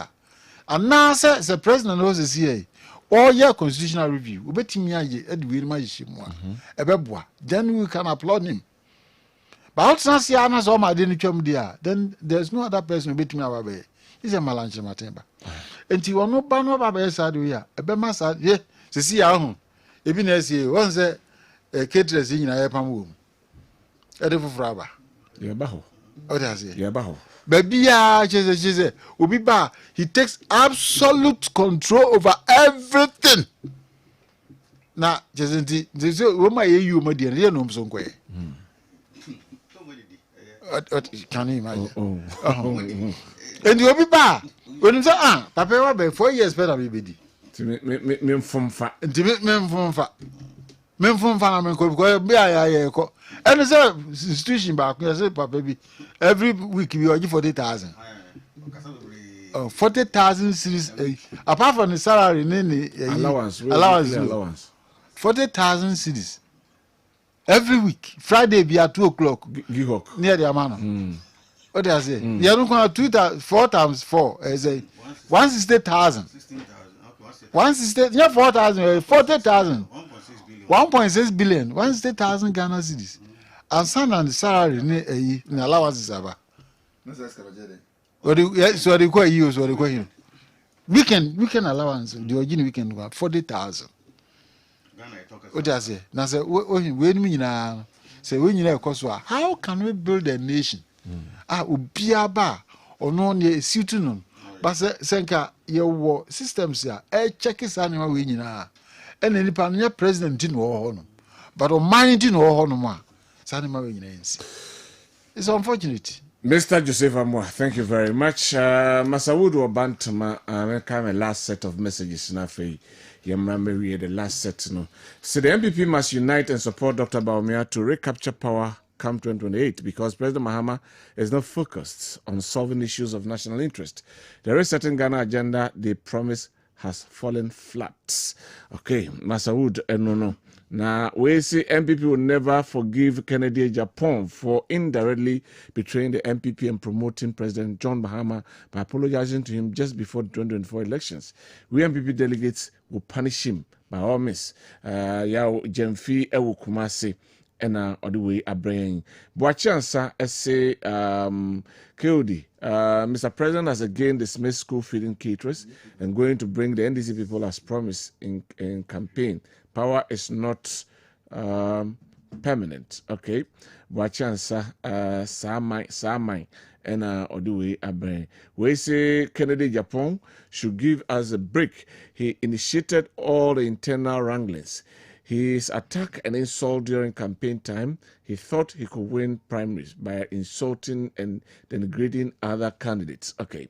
And also, at the end, we say, please, lawyer is my man. I need his number. Okay. I say, also, you're the man on to me for a number, man.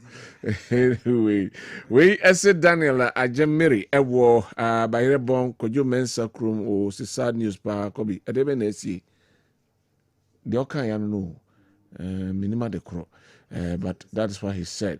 Kodi, if all Ghanaians go on the street to demonstrate, still the Chief Justice will go. We need her to go immediately so that we can tackle the EC woman. Sir Kabis, no to be a say, and Oduwe Abraham.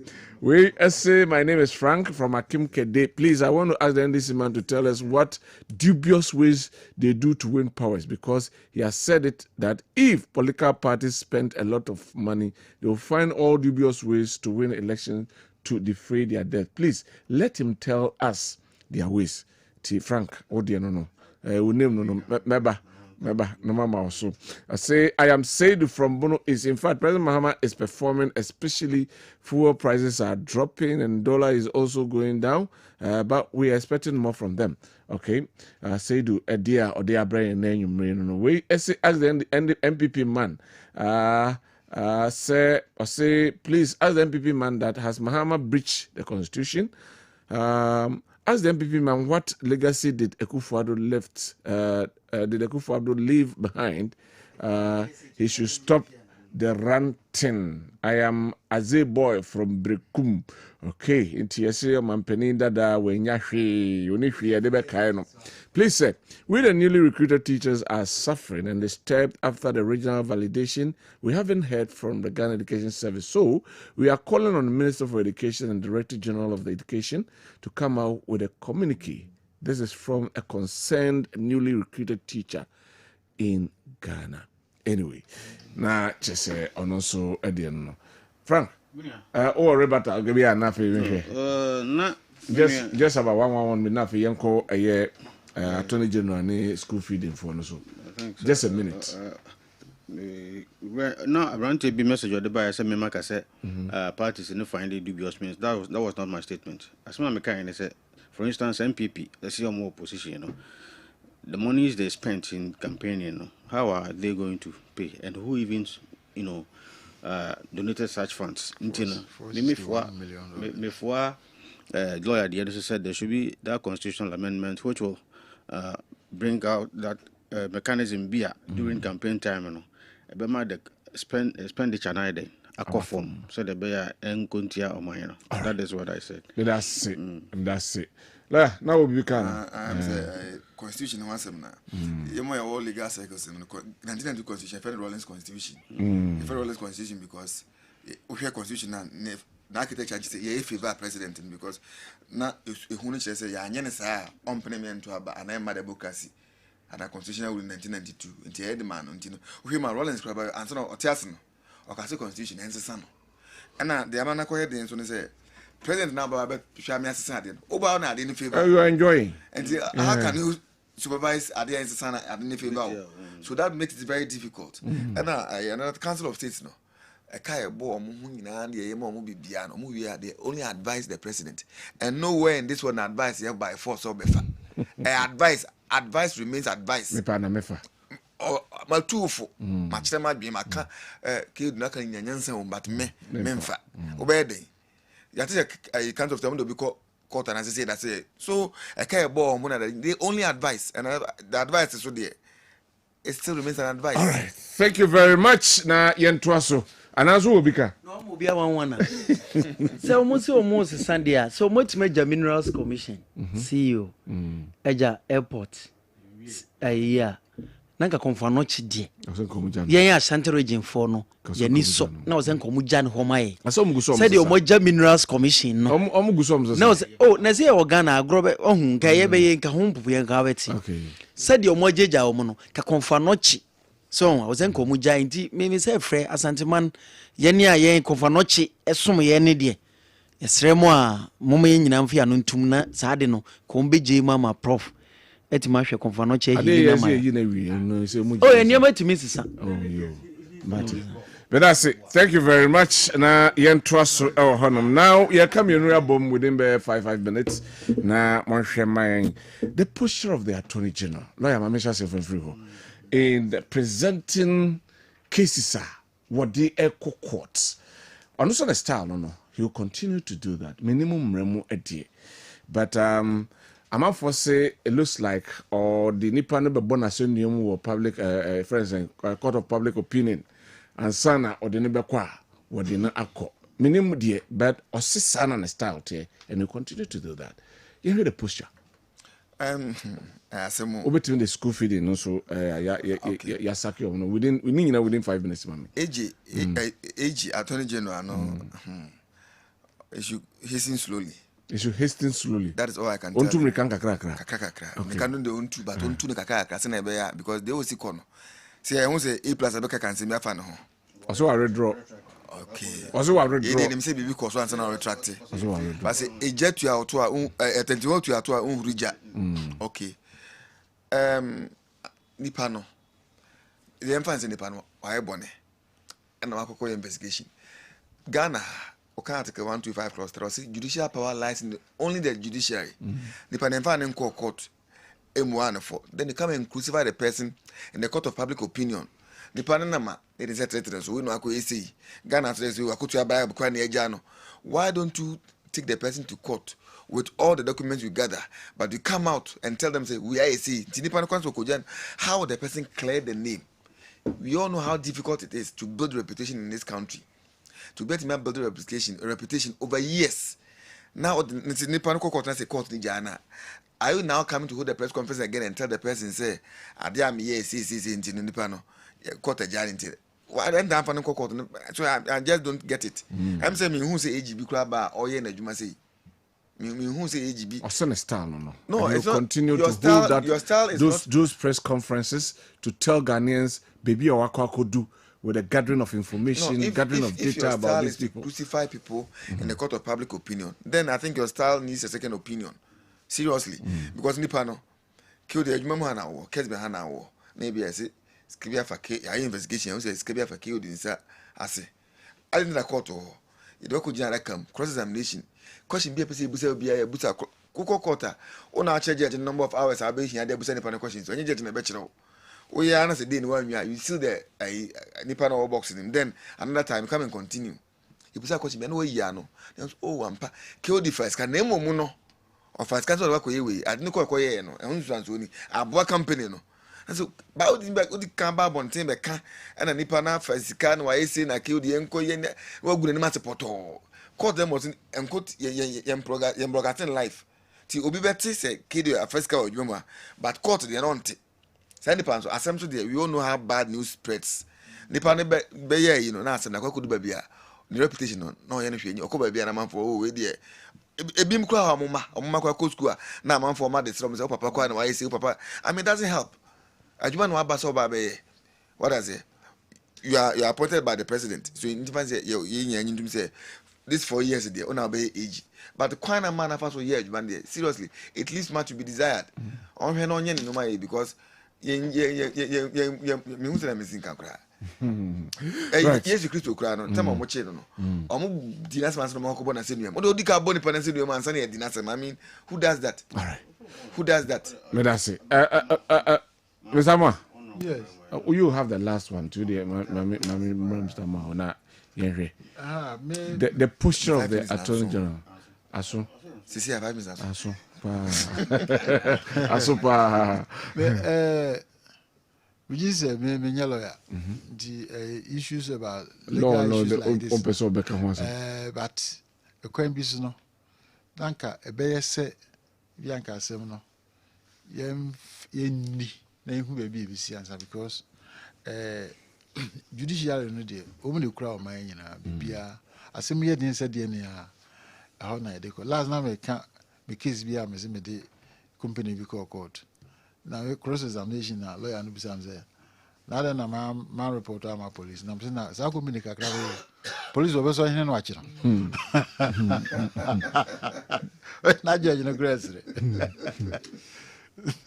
ndi na ba court ndi court dey friend no ba police you know obeso achi sa company kakra we say ndi judiciary no ene ye nyina ya hode ti bibia ye no bia na say ya de a ebetimi aboa ya ma sa respect ne o ma wo mu yetimi maintain respect no ndi mesre egi kebeya nka going forward no ade no ba omunye serious no pursue and critically na baby as ye dikodu enimi conclude on it then case no mo maje nto me am even thinking senka yentimi sati a fast track court bia ha ebetimi fast track sa cases we say no especially political cases about we no political court na within 6 months near we be betima tna sa se mu share that so 8 years 10 years enti say edibe we do entwa mu ko ya de we ba me interested ebisa na kan nipa na ka asem on pa say edibe ko niam o mo ya na de etie ni nyina no dodo no aye yen taxpayers yesika na akodi ngrofo enti say mo gia mo nyina kwam na mo nyina tentem na me just betna atwa de no na e waste your time na me bia na your expectations no more compromise expectations it doesn't help us now them do chat one za umu manu a umu ye you know me just say there be an American the president's power is too much my president's power is too much it would me dey bibia ketres easy yes president power no sun pia e bianca na wo some bianca meeting tra a check akra but once you are base say no when he wants to please his members to abama no say na che man de biara nchichemu no na eba by the timing because Tuesday you be school almost makoto to nema you see with immediate effects omunya isanenti omaboka say and say almost all right so etimi aya secret redress on it and say bia okay waboka with me secret redress and say what can say about bitu bia ma obetu ama nti but me dey am pese mbe de ko demonstration those things no it doesn't help us especially that demonstration was a Monday anyway nti mfa loss no nye adwuma nema ne nya productive time ne fa nya nema foforo thank you doctor save the judiciary Monday save the judiciary Ghana for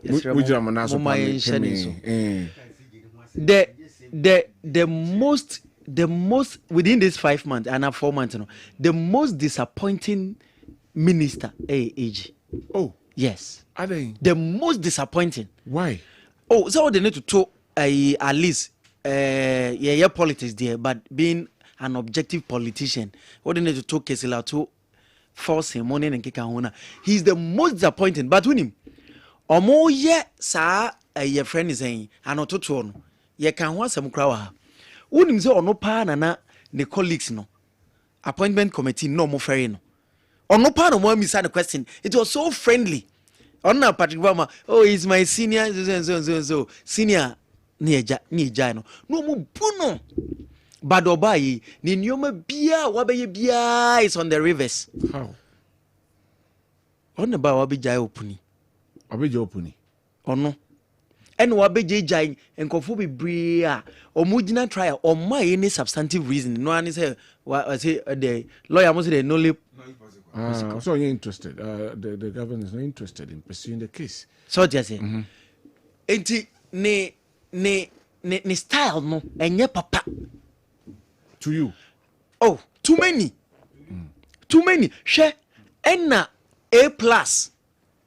Keka ni nsemi fa no said the ode nkofo gina media mu bo na senior mu ehwa no no so tekiye e no no so no abebo no ho senior mu ada no wo press conference no hwe ne body language mpo wo hwe na num kasa ono na etimaka che A+ say babia wo free no sabi ono de o dware ono sabi ohene no panin o dware na se bodamfo beyi sabi o beyi ni ntoma wo de ne ho ahuro be pie afa netie mu asa bodamfo na kwaje ntoma na ya beyi no bui kewodi weye panin eti wo hwade nyoma wo ye nyina entosomu na me na bi nso ne kae o se sabi be ma gigintwe na ne yere se ne kwasea wo ha wonim de ntia wo no yere ne hyedem ena bibi ntina no akopa kwasea bako me na ase me ye kwasea no then the stupidity start to count no be bi sade na me yere se me ye kwasea na wo kan ko enne A+ say asem no a fake account of which I don't believe. But also a fake account to be no be the yes ah. Also I retract apologize. And no makan 80 man no a ono so ba bontin be allegations ti A+ na no sa case ni nyande. One found hwehwemu no so just say as age no say onye obi a ne style the media so be crucify nipa o media and onya nto wase a bia enka A+ oni A+ din komo on fitira ene nenka A+ ba se wasem na mekan no se me mistake senga akɔwie na ono so ba bonti sa awosi mayese makoje 500,000 Ghana cedis mama bonti ama meka na wonso so national service ayi na wonso ye ne yanka se so mo sha said the bro mo and that is the style of the man but me see the reputation before omodi we ni mano any omototo na no appointment committee to na no me see parliamentary committee omukwa no mo fare ni so baby sa nasem but they break your 5 months wa ye nyoma bebre na sabi wa ye no puto na ono aba boncha be kasa baby ofri de wo ye rough na wo fa atechemu a omo no baby omu free no omo mfa so be si atechem nim bia di wachi so it's like people telling you I will descend in the gutter with you san komo no oka ono de sabio wo be ya yi na wo be yi o hwadwaye dware na wo be ni ntuma ode ne huhuro be pie di wachi wo fagata on found so on the attorney general of this country oba bontia be no fin that is the level man no the position edu one of the most respected portfolios our politician bia kondo so obenya e no no wanya e no ototo na sisi 5 months 5 months na me dwene hwe nkan said mfanti pema say dwen hwe kan me hwe echena nyema no. All right, thank you very much. Kewodi some amenia lawyer ne doka kaning na me no monya adwi to a large extent adentia has the man pronounced judgment on anybody? No, he only came out to say or to explain the extent of the matter ana meboa baby a case na ye dia ko asemde bia na aduru enie na yenya further info friends evidence cry tell say bia papa no cars or some car garages are saying home pictures near the idea number. So he has not crucified anybody. So go ahead, no, Kase, with all the charges what prefer against you. When you be a could say, if you hold my bona, what does that mean? On prophecy judgment. Also, me say, me say. Because in say. At any rate, you know what Nasam so. Yeah. He's only a prosecutor. So why would you say onim say some of them get denye be bono? Me no ke wodi. Me no me. Senya ni nyina kura some of them be bono. Me no TSCC no binya, ye no binya asem sisi ni e de kwasem di bia.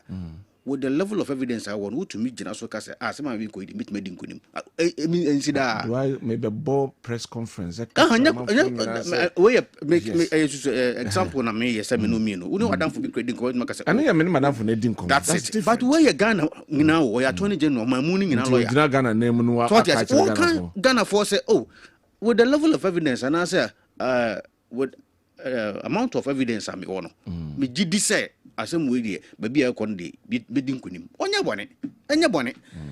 Pronounce judgment on anybody. So and Ura A plus the end of can also be the fake account and a cultural side.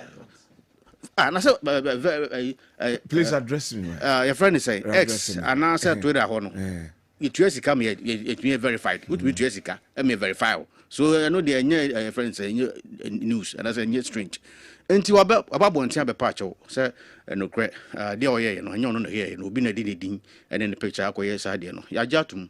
Wapa ho chawo nti ajatum na a friend is a school feeding caterers na yes wo mun kotna fie no as part of our restructuring no we say ye ba na ye bon to dey catch Ghana for nyina say obo ade ya dum no de tumi ni share nsa school feeding no nyana ne yemfa free buffer stock bi na beba na yenya no headmasters na e the various schools no ye be resource wo mo no ma atoto ne ma no de feed and secondary school feeding primary and junior high school no caterers right and there yeah restructuring into no say ne also mo yes and modern because mo we would pay them every cost touch them every cost e buy mo say wo mo kotena fee man san kind of time every cost obia in Kebia the person will be refunded the money they woman dey be ma wo mo yeah restructuring you be fa nipa no for you be run test near the medical near they say they be for competent people more than no do any man kwara no nutritious food the man kwara partisan more competent people offer okay they so me Ghana for I mean, some in Ghana. Na some mo so Ghana for. No correct. Nti se bi kwa de bi aba. Okay. No correct. Sa na Ghana. So bi nko na bi mra. Da bi o, I don't mean I will not hide behind anything and say e be kwa de sa. E kwa de sa so say bi didi. Why ya adwuma school feeding what na how 8 years abanda da no mu. O didi. Obi so atena fi onya adwuma nye. Nti se court na chan kakra na obi so mra no so medidi bi a. Enya bone. Anyway. So that say bakufo ne di. So nti no enya ne sa na. Thank you very much. My lawyer hona me man the last way about a minute na minute or two. Eba school feeding once and seven. Obi atest. Kedi. Obi school amakwan dada. Ketu aniti fi. Onko di bia. Nisika da baby eda. School Tuesday ya. Wakodi bia. Say, I mean, sometimes some of these things, seriously, you're afraid to be good faith. You're afraid to be good faith. And I'm going to be how, yeah, see, no, be say, I don't come and Nippon say, Sebi, I've been bonnet actually, because Nippano, Wakodi Joe, and tomatoes back 5 CDs. Could you be a Nakubisa tomatoes back 5 CDs? Wakoto Kente, Okana Makoma, say, or say, Uncle Finon, I entered school Mark 100 that I buy with Abano. Man or man fee. No sometimes some of these but things. Can't they also be proactive, Kaka? Because some of us are buying by yet denya name away a best. No, a best son. So in time I say and your politics in a day into your cancer. No, kill the tea. Me buy himself by the best son. By Jana Mieno, a Juan Mieno. And the Abana Bess and Abana Samia. Min coffee. There be an crown, the best and crown them any day. Say a Martin on West Edgement, Abadano. Or this guy could dija. Or by our said, no, uncle, nothing from Nason could dija. As I say,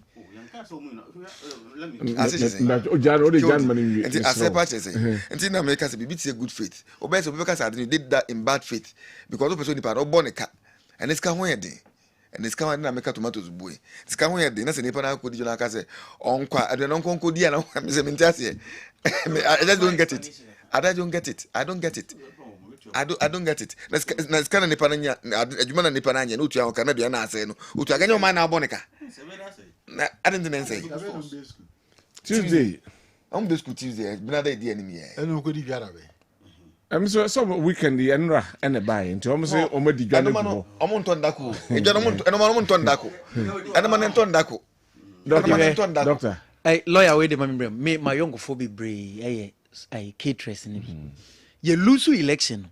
said ye city no monim say hona no yebeka so mon kofi enti bi kra twentwen omon nan ya ye bi a first term e cheya na aban ni ka say monto aso enom kodi dwa e de ye a whole term enti ka ne papa mu na aban nim say e ma monto aso ye ma kwan na wo zen ko ka kire omon say mon fancy ya e na aban no twen ya omon so ntehwe enti ayet said the aban no nkomo ne omu di first time no monto aso no it is a Tuesday there na be ya idia obi a oye proactive bia be di dwagu because ebeka na otwe amaya yi mente hwe aban ka se wayi media definitely I was say me kodi dwa okodi dwa ya wada efiada wo se mayi wadi na oman yebu ye se ni ye se like said ye bu no nya papa sana mbeza meka wa mo bia kodi dwa ya wada efiada so wayi nadi enya papa. All right. Thank you very much. Yadi Jumadi Nebesia, Meda, Mr. Joseph Amwa, as a senior member for Movement for Change. Thank you very much for coming. Lawyer Kwabena Owusu, a private legal practitioner. Wotenenka Afei Minua Frank Otu a champion a lecturer or a communicator at the National Democratic Congress. Dr. Simon Boating also a lecturer and also communicating at the New Patriotic Party. Midini Kwabena Owusu Dankwa. Midini ya kanse Malam Yaya ena asheshe ya yade ebremu. Omo boa so bedo obi bias. Nyame adoma dwada mache ebeba onchen as usual. Now, my main kind will say, good evening. Watch you live from Senegal. I'm really enjoying your show. My name is John Ato Assan. I'm sure that Honorable Kennedy will give them showdown. So tell the MPP man to stop the propaganda and hypocrisy. And also, Edia or the Abraham and some few ones now for sorry. The Chief Justice removal is not a big deal so far as the Council of States are selected by the President. The door is opened. The next government, the petition will be over performance, and Council of State, as at that time, will approve of a CJ's removal. And also, Eddie Nokodi, the lawyer in your studios. I don't think. Okay, let me leave that one. This one is personal. I won't take that one. OPK Patriotic Voice, will go so LDB Abreu say A+ has succeeded, accused the Attorney General of collecting 500,000 cedis to bribe the appointment committee of Parliament, and instead of the AG to go to court, is in the media. Okay, that one has been read. Okay, that I say A+ about one thing about Clan. Good evening, Said. And so LDB Abreu for Achresia. It is interesting that the Attorney General acting for John Mahama and NDC government is not interested in recovering $200 million dollars from Collins Dowd and others, from Zoom Lion and others, but is actively prosecuting a media trial against Edubuahin for less than 50 million Ghana cedis. Meanwhile, this is the same AG who has been called a thief and alleged to have bribed his way through an appointment committee. What is Parliament's reaction to the story? Government hasn't paid anything to. Yo. Right. Yedi si nyame adoma. Ejoada obesan ati yanka. Yakramo. Bye bye.